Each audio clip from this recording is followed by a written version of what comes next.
Glória a Deus. Vamos direto na palavra, queridos, direto na palavra. O Evangelho de Mateus, capítulo 2. Evangelho de Mateus, capítulo 2. Podeis sentar em nome de Jesus. Para você que está nos acompanhando pela sua casa, pelo seu lar, pelo nosso canal, que Deus te abençoe ricamente. Eu tenho a plena consciência, estou cônscio de que essa noite Deus fará maravilhas aí na tua família. Muito obrigado. Muito bem, queridos, palavra do Senhor no Evangelho de Mateus, capítulo 2, a partir do versículo 1, está escrito assim na palavra de Deus: Depois que Jesus nasceu em Belém de Judeia, nos dias do rei Herodes, magos vindos do Oriente chegaram a Jerusalém e perguntaram: Onde está o recém-nascido rei dos judeus? Vimos a sua estrela no Oriente e viemos adorá-lo. Quando o rei Herodes ouviu isso, ficou perturbado, e com ele toda Jerusalém. Tendo reunido todos os chefes dos sacerdotes do povo e os mestres da lei, perguntou-lhe onde deveria nascer o Cristo. E eles responderam: em Belém da Judeia, pois assim escreveu o profeta: Mas tu, Belém, da terra de Judá, de forma alguma és a menor em meio às principais cidades de Judá, pois de ti virá o líder que como pastor conduzirá a Israel, o meu povo. Então Herodes chamou os magos secretamente e informou-se com eles a respeito do tempo exato em que a estrela tinha aparecido. Enviou-os a Belém e disse: Vão informar-se com exatidão sobre o menino. Logo que o encontrarem, avisem-me, para que eu também vá adorá-lo. Depois de ouvirem o rei, seguiram o seu caminho, e a estrada que tinham visto no Oriente foi adiante deles, até que finalmente parou sobre o lugar onde estava o menino. Quando tornaram a ver a estrela, encheram-se de júbilo. Ao encontrarem na casa, viram o menino com Maria, sua mãe, e prostrando-se, o adoraram. Então abriram os seus tesouros e lhe deram presentes: ouro, incenso e mirra. Versículo 12. E tendo sido advertidos em sonho para não voltarem a Herodes, retornaram à sua terra por outro caminho. Quero falar sobre os verdadeiros e sábios adoradores. Verdadeiros e sábios adoradores, partindo do princípio que Deus tem algo maravilhoso para fazer nessa noite, no coração e na vida daqueles verdadeiros, porque a palavra do Senhor diz que Ele está buscando os verdadeiros adoradores, e nós precisamos ter essa consciência, de que ou somos verdadeiros, se não somos verdadeiros, logo nós somos falsos, somos falcatrua, somos aquilo que as pessoas pensam, mas que não somos na verdade. Mas Deus está procurando os verdadeiros adoradores. E a palavra adoração, queridos, é uma palavra comumente ouvida por todos nós. As pessoas falam de adoração entre nós cristãos com uma propriedade muito grande. E o significado da palavra adoração, ela varia, e provavelmente existem pessoas que nem consigam definir esse termo, adoração. As pessoas que não conseguem entender o que é adoração. Contudo, queridos, adoração é um ato de homenagear alguém ou algo. Alguém que adora, alguém que homenageia.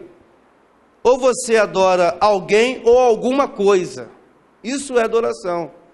Na verdade, quando estou ministrando no curso teológico acerca de adoração ou louvor, eu costumo dizer que a adoração é você colocar em prática, tudo aquilo que você tem a respeito de Deus, todo o seu entendimento a respeito da pessoa de Deus.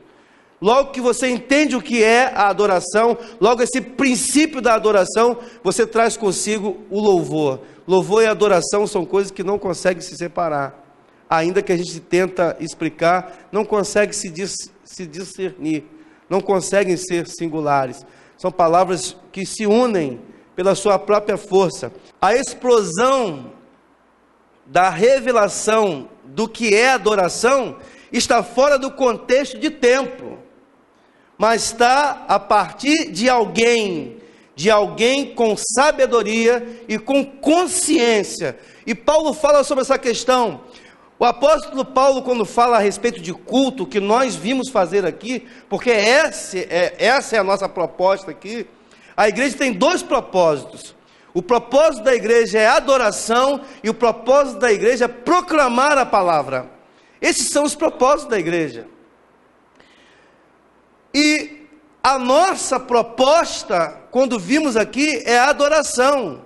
E nós precisamos estarmos entendendo o que é adoração. O apóstolo Paulo, quando fala a respeito de culto, ele fala que nós devemos prestar ao Senhor um culto racional, ou seja, um culto com entendimento. E nós vimos nesse texto aqui, alguém louvando com entendimento, alguém adorando com entendimento. O texto que nós lemos, queridos, diz que 3 homens dão um exemplo de adoração. E não é uma adoração comum. Esses 3 homens que dão esse exemplo de adoração para nós na palavra, eles dão exemplo de uma adoração sábia, uma adoração com entendimento. Esses homens eram provavelmente membros de uma classe religiosa culta da Pérsia. Não eram homens comuns, eram homens dotados de informação, homens dotados de inteligência. Quem está entendendo? E hoje, essa região que era a Pérsia é conhecida como Irã. Quem acompanha os noticiários sempre vê notícias do Oriente falando acerca do Irã. Esses homens eram da Pérsia, hoje Irã. E eles especializaram, esses homens que adoraram, se especializaram na medicina e se especializaram na astrologia e nas ciências naturais. Eu estou falando daquilo que todo mundo conhece, a história dos 3 reis magos. Quando nós falamos desses magos, nós estamos falando acerca desses homens. Só quero colocar aqui um entendimento para você, que nessa ocasião, a astrologia não é como se é colocada hoje, que fala dos zodíacos, que fala sobre astros, pessoas que têm signo. Na verdade, quando nós temos Jesus, a nossa sorte é Jesus. Dá uma glória a Deus por isso. Se alguém te pergunta qual é o seu signo, eu digo, meu signo é Jesus. Ele que é minha sorte, Ele que é minha bênção. Diga amém. E nessa ocasião aqui dos reis magos, essa astrologia, ela era a ciência pura. Não é a ciência misturada e confusa como é hoje, né? Mas era uma ciência pura. E a Bíblia mostra a importância desse fato em que Jesus é digno de honrarias reais, onde os magos se colocaram a adorar o menino Jesus. Eles, quem acompanha a história, eles viram a estrela e acompanharam a estrela. E ali ficaram diante do menino que nasceu e adoraram o menino. Agora é só considerar o seguinte: o que é adoração e o que é adoração sábia. Eles adoraram o menino, hoje nós adoramos o rei. Nós adoramos aquele que já, uma vez que nasceu, se fez homem, habitou entre nós e reinou para sempre. Diga amém por isso. É muito mais, como é que se diz, é fácil adorar o rei, mas adorar o menino, aquele que ainda, o profeta messiânico, como é que é o nome dele mesmo? Isaías, ele já falava acerca desse menino, do menino Jesus que viria e que reinaria. Ele é digno de honras reais, diga amém por isso. E deixa claro que Jesus veio para os gentios e para todos os povos, não apenas para os judeus. Nós precisamos entender isso, porque há uma ideia que Jesus só veio para Israel. Não, Jesus veio para todos os povos. E nós estamos falando nessa noite sobre verdadeiros e sábios adoradores. Primeira coisa, o que nos torna verdadeiros e sábios adoradores? A primeira coisa que nos torna verdadeiros e sábios adoradores é desejar uma adoração genuína. Adoração genuína, adoração verdadeira, adoração com sinceridade em todos os níveis da nossa vida. Não apenas na questão financeira ou não apenas na questão do tempo, mas a adoração, onde requer de cada adorador uma disposição, um tratamento, um ser saudável para a adoração, porque a palavra do Senhor, ela promove cura para as nossas vidas, dá glória a Deus. Mas nós precisamos entender isso, que é algo que tem que ser verdadeiro em nós, e nós precisamos desejar essa adoração, ou seja, liberar essa adoração, entregar essa adoração verdadeira. E os sábios, eles foram desejando a adoração genuína. Esses magos, queridos, entenderam a grandeza da ocasião, o quanto aquilo seria importante, o nascimento do Salvador. Eles entenderam essa grandeza desse momento, daquele tempo. Eles tinham viajado centenas de quilômetros. Esses magos, como todos os outros homens, como cada pessoa que aqui está, eles tinham uma necessidade de adorar. Olha como nós já estamos começando a entender algo, que nós nascemos para adoração, precisamos definir quem adorar, porque tem pessoas que adoram o marido, tem outros que adoram a família, tem outros que adoram as suas esposas. O que eu quero dizer com isso? Que trocam a adoração a Jesus por alguém. Há outras que adoram coisas, gente que adora carro. Você quer ver como é verdade? Tem gente agora que está adorando futebol. É verdade ou não é? É verdade. Nós nascemos para adorar, precisamos definir quem vamos adorar. Mas eu quero lembrar uma coisa: Jesus Cristo, Ele se entregou por nós. Ele veio para que tivéssemos vida e vida em abundância. Dá um glória a Deus. Nós temos necessidade de adorar. Todo ser humano foi constituído com essa necessidade da adoração. Então, que saibamos verdadeiramente a quem adorar, e a Ele, o único digno de louvor, de honra, de glória e de adoração. Glória a Deus. Para o cristão, queridos, reconhecer Jesus como Senhor e Salvador estabelece quem e qual deve ser adorado. Quando nós reconhecemos Jesus como Senhor e Salvador da nossa vida, nós estamos definindo quem é que deve ser adorado na nossa vida. Eu estava outro dia no litoral, lá no projeto náutico que nós temos no Espírito Santo, e alguém me abordou e falou assim: quais são os 3 tipos de amor? Eu rapidamente, 3 tipos de amor. Eu falei: bom, primeiro amor é a si próprio. Eu me amo, me amo, me amo, me amo. Quem se ama aí? Tem gente que ama o outro, ama o outro, ama o outro, mas não se ama, né? Mas olha só, Nina não, Nana Nina não, é assim que fala? Eu me amo. Primeiro eu, amor próprio, diga amor próprio. Nós temos que ter. Eu não me anulo por conta de ninguém.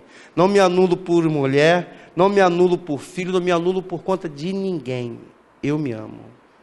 Porque se eu não me amar, se eu não me proteger, se eu não me cuidar, eu não vou ter nada para dar para quem eu amo. E o segundo amor, né, é amar ao próximo como a si mesmo. Agora, o amor mais importante é o amor de Deus. Amar a Deus sobre todas as coisas. Dá uma glória a Deus por isso. Porque a existência de Deus na nossa vida muda toda a nossa história. Por que eu estou falando isso? Eu comecei falando por amor a si próprio. Porque se você nem se ama, você não vai conseguir enxergar o amor de Deus. Ainda que o amor de Deus nos alcança. A Bíblia diz que o Senhor nos escolheu desde o ventre da nossa mãe. Diga amém por isso. Mas essa verdadeira adoração, essa adoração sábia, ela tem que partir de princípios. E eu preciso entender algumas coisas na minha vida. Eu preciso entender esses princípios. Por que eu falo isso? Porque eu creio que a partir daí, desse entendimento, Deus quer fazer algo muito tremendo na tua vida hoje. Amor de Deus, amor ágape. Amor entre amantes, amor eros. Amor entre irmãos, amor filos. Falei certo? Tá bom, estou começando a aprender. Me lembrei. Mas nós precisamos entender isso. Ou seja, eu preciso me amar para que eu ame meu irmão. Quem está entendendo? Eu preciso me amar para que eu tenha o amor de Deus na minha vida. Mesmo porque, se você não cuida do seu corpo, que é templo do Espírito Santo, você está devendo a Deus. Amém? E esse amor eros, ele tem que ser latente na vida dos casados.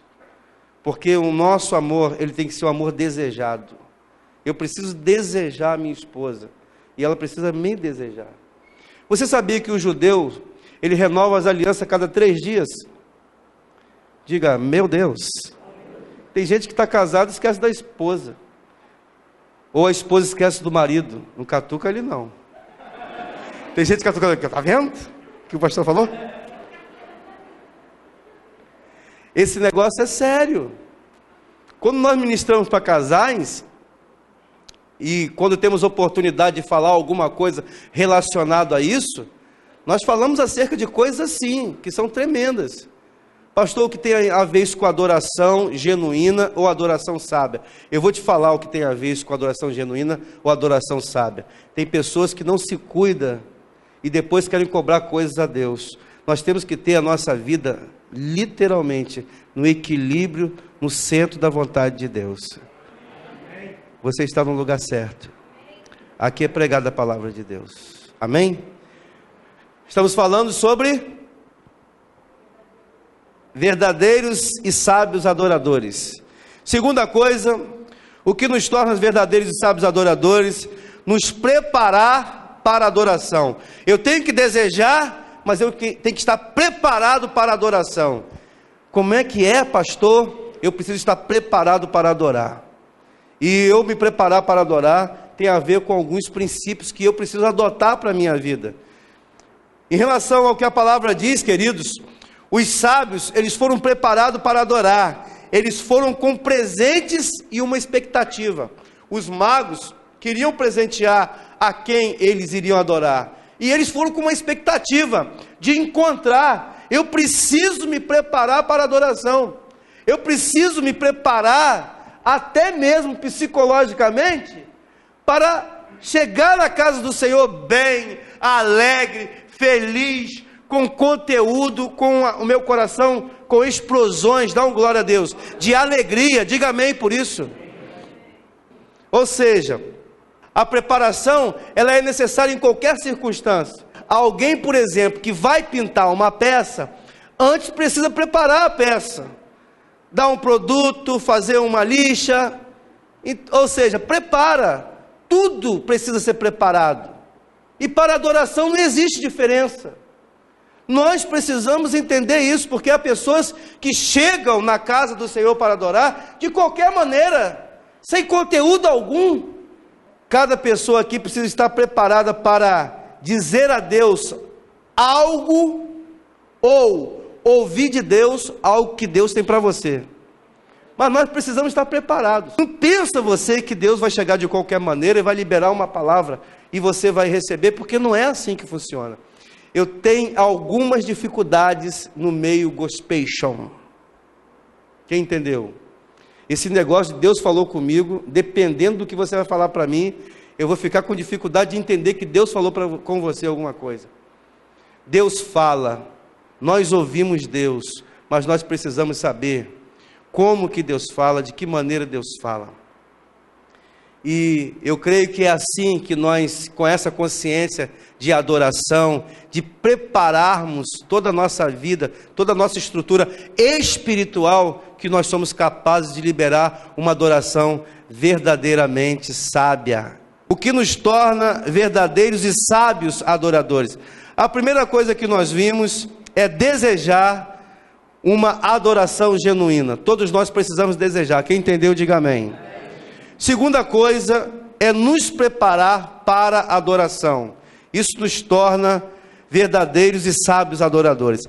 A terceira coisa, queridos, que nos torna verdadeiros e sábios adoradores é ter unidade em nossos propósitos. Nós precisamos buscar a unidade em tudo que vamos fazer. Se é algo na igreja, que tenhamos unidade. Se é algo na família, que tenhamos unidade. Se é algo na instituição que você está, que você frequenta, seja no seu trabalho, seja na escola que você frequenta, você deve reunir-se com os colegas e ter os princípios para que haja unidade. Ter unidade, queridos, em nossos propósitos tem a ver com esses homens aqui, com esses magos aqui, com esses sábios aqui. Eles foram com unidade de propósito, estavam pensando a mesma coisa, estavam fechados. Os magos não estavam de férias passando por Jerusalém e de repente decidiram visitar José e Maria para ver a criança, para ver o bebê que estava recém-nascido. Eles não estavam de férias, na verdade não era assim. Eles estavam seguindo o desejo de adoração. Quando eles chegaram diante do menino, a palavra que eles falaram foi: viemos adorá-lo. Nós precisamos ir a Jesus com essas palavras: viemos adorá-lo. Tem gente que fala assim: eu vim pedir o Senhor, Deus. Mentira ou verdade? Mentira ou verdade? Eu quero pedir o Senhor.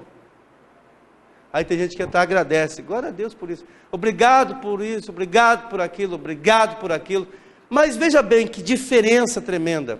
Olha o que é o entendimento da adoração e a verdadeira adoração com sabedoria. A adoração sábia: eu vim adorá-lo.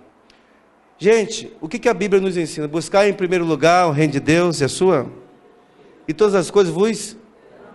Quem adora o rei tem saúde. Quem adora o rei tem prosperidade. Quem adora o rei adquire conhecimento. Isso tudo dá, o Senhor dá, porque a sua palavra é assim. Eu outro dia desafiei alguém a abrir a Bíblia para me dizer que um derrotado conquistou alguma coisa. A Bíblia não fala nenhum momento que derrotado conquista alguma coisa. Isso é uma verdade. A Bíblia está cheia de explosões de adoração e verdadeira revelação, onde cada pessoa conquista porque conhece.